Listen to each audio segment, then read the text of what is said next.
तो बर्ड आई ओवरव्यू में बारी है एसएम सब्जेक्ट की। चैप्टर नंबर 2 चालू करेंगे सबसे पहले, ठीक है। मतलब इससे पहले मैं फर्स्ट चैप्टर का रिवीजन कर चुका हूँ, लेकिन वीडियो बनाना भूल गया था। तो सेकेंड चैप्टर से चालू करते हैं, बिकॉज चैप्टर 1 इजी है, ठीक है। चैप्टर 2 से चालू करते हैं। समय मिला तो एग्ज़ाम के बाद बना लूँगा, ठीक है। वैसे भी एग्ज़ाम वक्त कौन दिखता है मेरा वीडियो, कोई नहीं दिखता, ठीक है ना। स्टार्ट। बर्ड आई व्यू है तो मतलब ब्रॉड कवरेज है, एकदम सारी चीज़ें डिटेल में बिल्कुल नहीं है, कुछ कुछ टॉपिक्स मिस भी हो जाएंगे, लेकिन ये तो क्या है, एक एग्जाम बूस्टर है, ठीक है। Bird eye view. Let's start the session.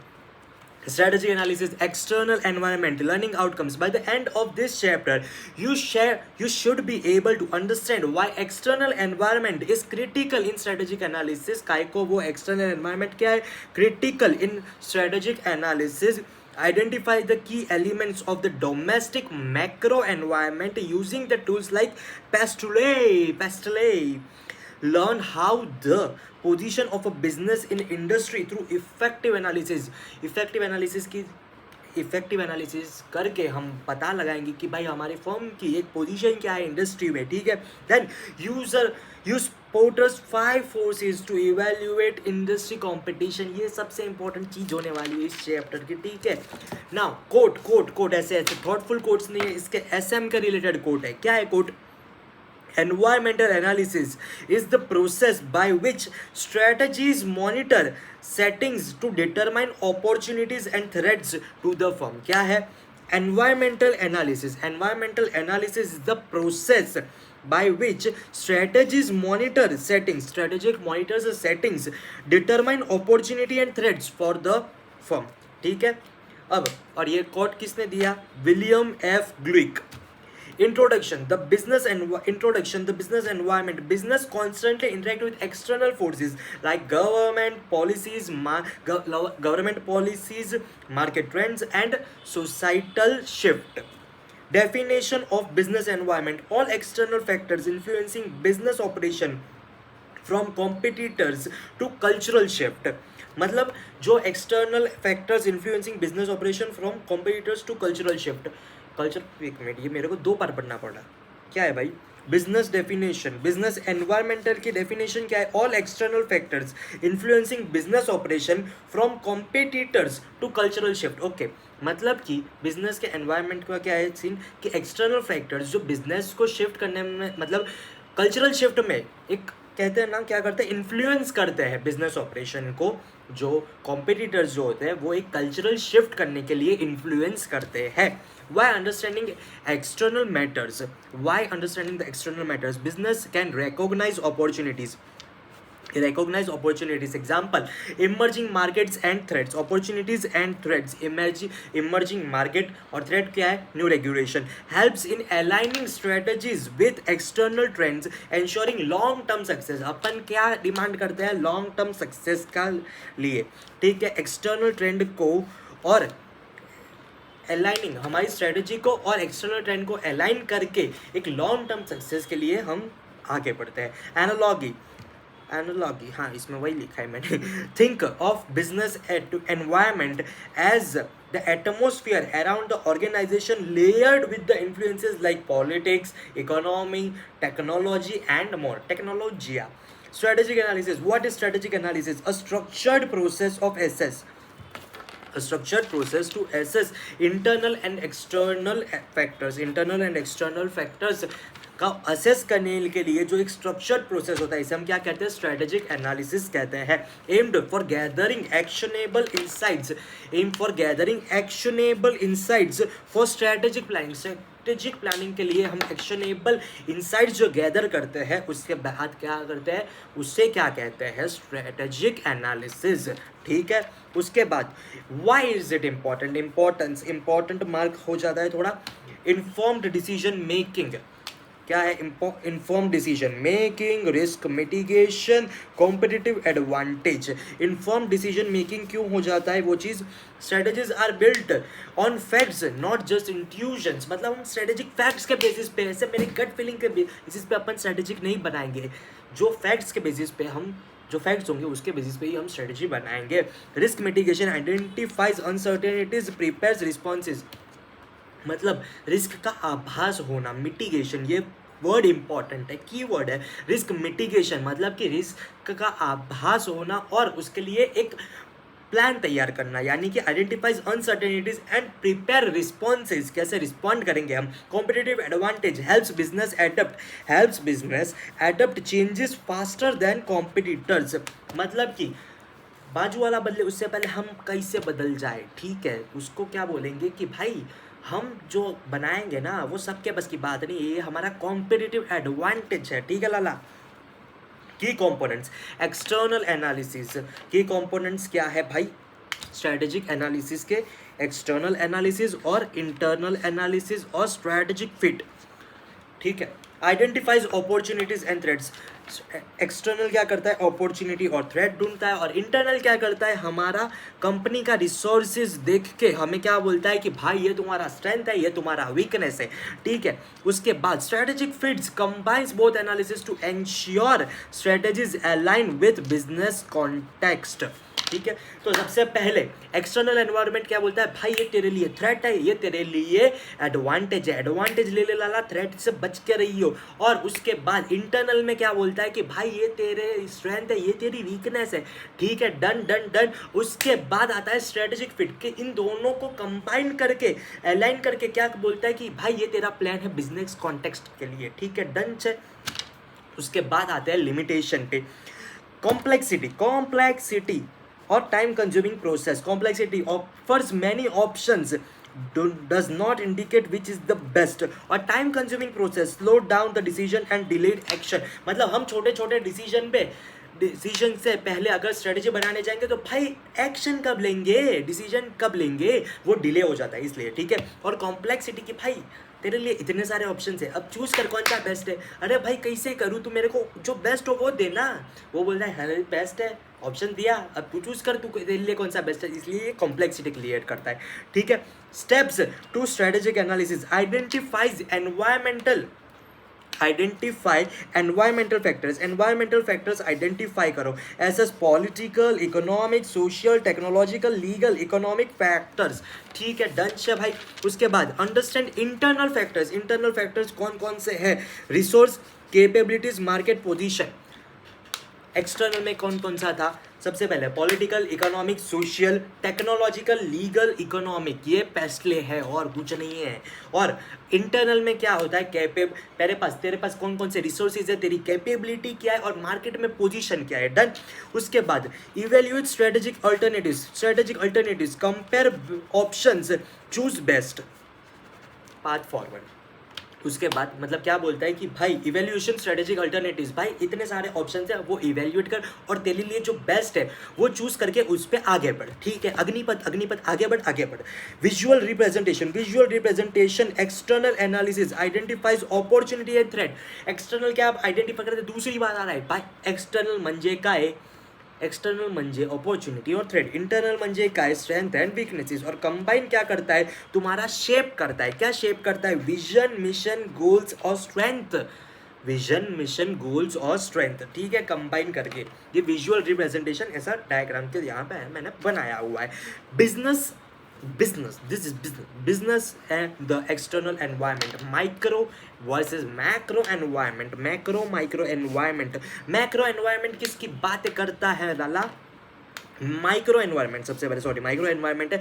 Micro environment immediate surroundings affecting business operations, immediate surroundings में एकदम लग के चौट के ठीक है, कौन कौन से सराउंडिंग्स है उसकी बात करता है। इंटरनल मतलब कि micro suppliers, competitors, customer and local community. Macro किसकी बात करता है, मैक्रो जैसे दूर छेटा बोला, छेटा दूर, ठीक है, हाँ गुजराती लोगों को पता होता है। हाँ, larger external forces shaping business landscape, larger external forces जो हमसे दूर तो है लेकिन भाई उसका फोर्स भी इतना ही ज़्यादा है, ठीक है। Examples, national economy, global trends, technological advances और एलिमेंट्स, मैक्रो एनवायरनमेंट, पेस्टले एनालिसिस हमारा सबका फेवरेट आ गया, देखो वो आ गया, एग्जाम में भी बोलना, देखो वो आ गया, वो आएगा।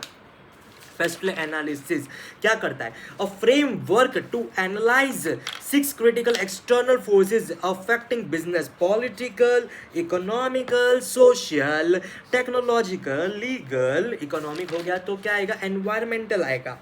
ठीक है, ई 2 बार आता है इसलिए देखना पड़ता है, पहले में इकोनॉमी तो दूसरे में एनवायरमेंटल, पहले में एनवायरमेंटल तो दूसरे में इकोनॉमी। पॉलिटिकल क्या बात करता है? पॉलिटिकल क्या बात करता है? Government policies, tax, government policies, taxation policies, political stability. Nepal नहीं है, इल्ले इल्ले। ठीक है, टैक्सेशन हमारा अभी अभी वो जीएसटी का रिफॉर्म आया, ट्रेड रेगुलेशन। ठीक है, उसके बाद example make in India, production linked incentives in India, economic, national economic, inflation, interest rate, consumer spending. Example high inflation might reduce purchasing power affecting sales. अगर हाई इन्फ्लेशन हो तो purchasing power क्या होता है? रिड्यूस हो जाता है, उसकी वजह से क्या होता है? सेल्स अफेक्ट होता है। Social, cultural values, lifestyle changes, demographic trends, education levels, raising awareness। example क्या है? raising awareness of sustainability, influencing customer choices, technological innovation in R&D, digital transformation and automation. Example क्या है? Example AI, robotic, automatic, reshaping industries, legal, employment laws, competition laws, regulatory compliance, strict consumer protection laws impacting product recalls. Environmental क्या था? Climate changes, energy policies and ecological preservation. ये थोड़ा नया term है लेकिन काम की चीज है भाई, इकोलॉजिकल प्रिजर्वेशन, जो कि वर्ड पे से पता चलता है कि भाई एनवायरमेंट के रिलेटेड है। इको का मतलब हर बार इकोनॉमिक्स नहीं होता है। ठीक है, अब example business adapting green energy to reduce carbon footprints, tools to industry analysis के लिए कौन कौन से टूल्स है? Porter's 5 forces of model, threads of क्या, कौन से है? थ्रेड्स ऑफ न्यू एंट्रेंस, फिर bargaining power of buyers, bargaining power of suppliers, उसके बाद क्या है? Threads of substitutes, threads new entrance, substitute, threads 2 चीज़ों का, और इंडस्ट्री राइवलरी। पहले बार्गेनिंग पावर 2 जन का, किसका? बायर सप्लायर का। थ्रेड 2 जन से, किनसे? न्यू और सब्सटीट्यूट से, न्यू एंट्रेंस और सब्सटीट्यूट से। उसके बाद लास्ट में कौन सा आता है? इंडस्ट्री राइवलरी, अंदर भिड़ गए। ठीक है, development Michael Porter's, this model helps business understand competitive pressures and industry, threats to new entrants, new players, increase competition and reduce profit, barriers to entry लगा लो, high startup cost, strong brand identity of existing firms for lack of access to distribution network, bargaining power of buyers can demand better pricing of quality, better pricing or quality, high buyer powers, when buyers are few, buyer कम होंगे तो वो power तो ज़्यादा ही करेंगे, buyer few but purchase in large volume। ठीक है, हम bulk में परचेज करते हैं इसलिए हमारा पावर है कौन सा? Bargaining power of supplier can influence prices if they dominate the supply chain, कि भाई तू नहीं करेगा मैं नहीं दूंगा। ठीक है, सप्लाई चेन को डोमिनेट करता है, इसलिए क्या होता है? Bargaining power of suppliers. Then threat through substitute, alternative products can erode market share, तू नहीं तो कोई और सही, कोई और नहीं सही, कोई और सही। ठीक है, क्या है? तू नहीं कोई और सही, कोई और नहीं कोई और सही। ठीक है, ये क्या बोलता है? Substitute, threads of substitute. Industry rivalry, high competition reduces profitability, ये प्रॉफिटेबिलिटी रिड्यूस करने वाला न्यू एंट्रेंस में भी है, एग्जिस्टिंग राइवलरी और न्यू एंट्रेंस में दोनों में है reduce profitability. Number of competitors, market growth rate and product differentiation. अब बारी है प्रोडक्ट लाइफ साइकिल की, वो ऐसा कर्व है ना प्रोडक्ट लाइफ साइकिल का। सबसे पहले किससे चालू होता है? इंट्रोडक्शन से, फिर क्या होता है? ग्रोथ, फिर आता है मैच्योरिटी, उसके बाद आता है डिक्लाइन। सबसे पहले इंट्रोडक्शन, उसके बाद क्या होता है? ग्रोथ, उसके बाद आती है मैच्योरिटी, उसके बाद आता है डिक्लाइन। ये हमारा करियर ग्राफ जैसा दिख रहा है, नहीं करियर ग्राफ नहीं भाई, मेंटल पीस। ठीक है, जैसे मैच्योरिटी पे आए डिक्लाइन, मेंटल पीस डिक्लाइन होने लगा। अब वैल्यू चेन एनालिसिस ये थोड़ा इंपॉर्टेंट पार्ट बन जाता है, निगलेक्टेड टॉपिक है लेकिन इंपॉर्टेंट है। framework to analyze activities that add value to a product or services. Divides activity into primary activities और सपोर्टिंग एक्टिविटीज। इसका डायग्राम मॉड्यूल में दिया हुआ है, बहुत जबरदस्त, इधर मैंने ड्रॉ भी किया हुआ है एक जगह पे, बहुत जबरदस्त डायग्राम है। एग्जाम में आया तो डायग्राम के साथ बनाने का ट्राई करना मामा, ठीक है। Primary activities, supporting activities. Primary activities कौन कौन सी है? Production, marketing, logistics. इसमें सारी इंफॉर्मेशन नहीं दी है, मैं अभी भी बता रहा हूँ, ये 3 नहीं है, मेरे को पता है, ठीक है। Production, marketing, logistic. और सपोर्टिंग एक्टिविटीज कौन सी है? HR, technological and procurement. फिर एक्सपीरियंस कर्व क्या बोलता है? एक्सपीरियंस कर्व ऐसा कर्व होता है, ठीक है। सजेस्ट कॉस्ट डिक्लाइन करती है एज बिजनेस गेन्स एक्सपर्टीज। मतलब अगर यहाँ पे हमने कॉस्ट बनाई है और यहाँ पे टाइम बनाया है तो वो डिक्लाइन करेगी। कॉस्ट डिक्लाइन कर दी है एज द टाइम, एक्सपीरियंस जैसे जैसे बढ़ता जाए कॉस्ट डिक्लाइन करती है। ये मैंने गलत इशारा कर दिया था, sorry. Key takeaways: firms with higher cumulative production have cost advantage. जो ज़्यादा बल्क में प्रोड्यूस करेगा उसके पास कॉस्ट एडवांटेज तो होगा ही होगा। ये कौन बोलता है? ये बोलता है एक्सपीरियंस कर्व बोलता है हमारा।